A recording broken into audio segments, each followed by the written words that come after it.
श्रीमान् वेङ्कटनाथार्य कवितार्किकेसरी वेदान्ताचार्यवर्यो मे सन्निधत्तां सदाकृति ज्ञानानन्दमयं देवं निर्मलस्फटिकाकृतिम् आधारं सर्वविद्यानां हयग्रीवम् उपास्महे.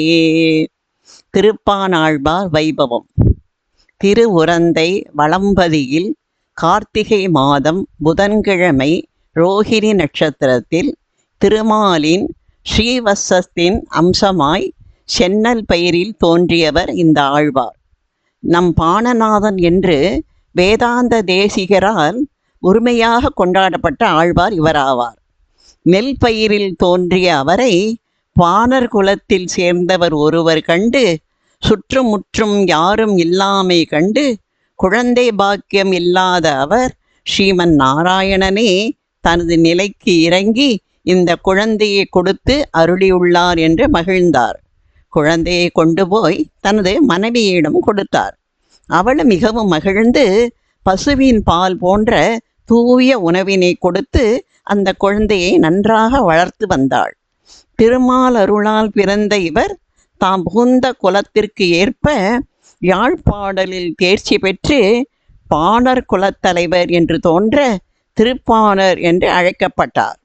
அந்த காலத்தில் பல பாண குலத்தவர்கள் தங்களது மன்னர்களை புகழ்ந்து பாடி ஏராளமான பொருள்களை பெற்று சிறப்பாக வாழ்ந்து வந்தனர். ஆனால் நம் பாணனோ ஸ்ரீமன் நாராயணனை தவிர மானிடம் பாட வந்தவன் நான் அல்லன் என்று திடமான கொள்கையோடு வாழ்ந்து வந்தார். தாம் பிறந்த குலத்திற்கு ஏற்ப திருவரங்கத்தில் கோயில் உள் நுழையாமல் தென்திருக்காவேரி கரையின் தென்கரையில் நின்று கொண்டு தன்னை மறந்து அரங்கனை தொழுது யாழை இசைத்து பாடி வந்தார். இப்படி இவர் தினமும் அரங்கனை நினைத்து கேட்பவர் செவியும் மனமும் குளிர பாடி வரும் காலையில் ஒரு நாள் திருவரங்கநாதன் கோயில் ஆராதகர் உலோகசாரங்க முனிவர் என்பவர் திருமஞ்சனத்திற்கு நீர் கொண்டு செல்ல பொற்குடத்தை கையில் ஏந்தி அங்கு வந்தார்.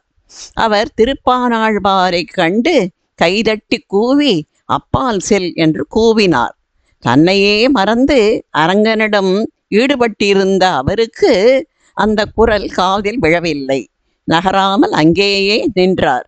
இதனால் கோபம் கொண்ட லோகசாரங்க முனிவர் சிறிய கல்லை எடுத்து அவர் மீது வீசினார்.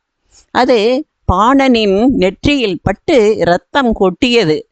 தனது அருகில் முனிவர் நிற்பதைக் கண்டு தனது செய்கைக்கு வருந்தி அங்கிருந்து அகன்றார். முனிவரும் குளத்தில் தண்ணீரை எடுத்துக்கொண்டு அரங்கனின் முன் சென்று நின்றார்.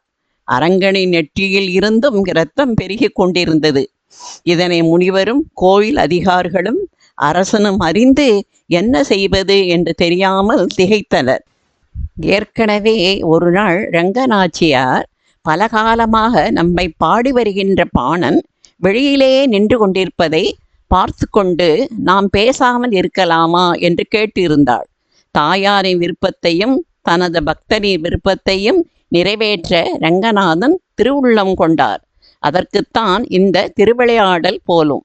மேலும் தனது பக்தர்களிடம் தான் எந்த பாகுபாடும் பார்ப்பதில்லை என்று நமக்கெல்லாம் உணர்த்தவும் தான் என்று கொள்ளலாம். பகவான் லோகசாரங்க முனிவர் கனவில் வந்து, நீரே சென்று திருப்பாணரை இழிகுலத்தவர் என்று கருதாமல் உன்னுடைய தோள் மேல் எழுந்தருளச் செய்து எம் திருமுன்பு கொண்டு வருவாயாக என்று கட்டளையிட்டார். அரங்கனின் ஆணையை நிறைவேற்ற பல பெரியவர்களை தம்முடன் அழைத்து கொண்டு பாண் பெருமாள் வழக்கமாக நின்று திருப்பாடல் தொண்டு புரியும் இடத்தை நாடி மகிழ்ச்சியுடன் சென்றார். உலோகசாரங்கர் தலைமேல் கைகளை கூப்பி மும்முறை வலம் வந்து வணங்கி அவரிடம் அரங்கனின் கட்டளையை கூறுகிறார். ஆனால் பாணாழ்வரோ நான் நீசன், திருவரங்க பெருநகரை மிதிப்பது தகாது என்று தம் சாதி இழிவை சொல்லி மறுத்தார். அதற்கு முனிவர், தேவரீர் மிதிக்க வேண்டாம், பெருமாள் பெரிய திருவடியான கருடனின் தோளில் எழுந்தருள்வது போல் அடியேனது தோளில் ஏறி அருளும் என்று பிரார்த்தித்தார். அதற்கு பாணாழ்வார் மறுக்க அரங்கனின் கட்டளை என்று வற்புறுத்தி தனது தோளில் ஏற்றிச் சென்று அரங்கனின் திருமுன்பு நிறுத்தினார். உடனே திருப்பாணாழ்வார் அரங்கனின் திருவடி தொடங்கி திருமுடி வரையில் ஒவ்வொரு அங்கமாக கண்குளிர தரிசித்து அமலன் ஆதிபிரான் என்று தொடங்கி இனிய 10 பாசுரங்களை பாடுகிறார். இறுதி பாசுரத்தில் என் அமுதினை கண்ட கண்கள் மற்ற ஒன்றினை காணாவே என்று சொல்லி அனைவரும் பார்த்து இருக்க அரங்கனோடு கலந்து விட்டார். 1000 பாடல்களை பாடி ஆழ்வார் என்று பெயர் கொண்டவர்களும் இருக்க, நம் பானாழ்வாரோ 10 பாடல் மட்டுமே பாடி பலமறையின் பொருளால் பான்பெருமாளே என்று நம் தேசியனால் புகழப்பட்டவர். இந்த பிரபந்தத்திற்கு நம் ஆச்சாரியன் முனிவாகன போதம் என்ற விளக்க உரையும் எழுதியுள்ளார். திருப்பானாழ்வாரின் திருவடிகளே சரணம். கவிதார்க்கி சிம்ஹாய கல்யாண குணசாலினே ஸ்ரீமதே வெங்கடேசாய வேதாந்த குரவே நமக. வாதி விவசிரோபங்க பஞ்சானன பராக்கிரம ஸ்ரீமான் வேங்கடநாதாரிய சிரம் விஜயதாம்புவி ஸ்ரீமதே நிகமாந்த மகாதீ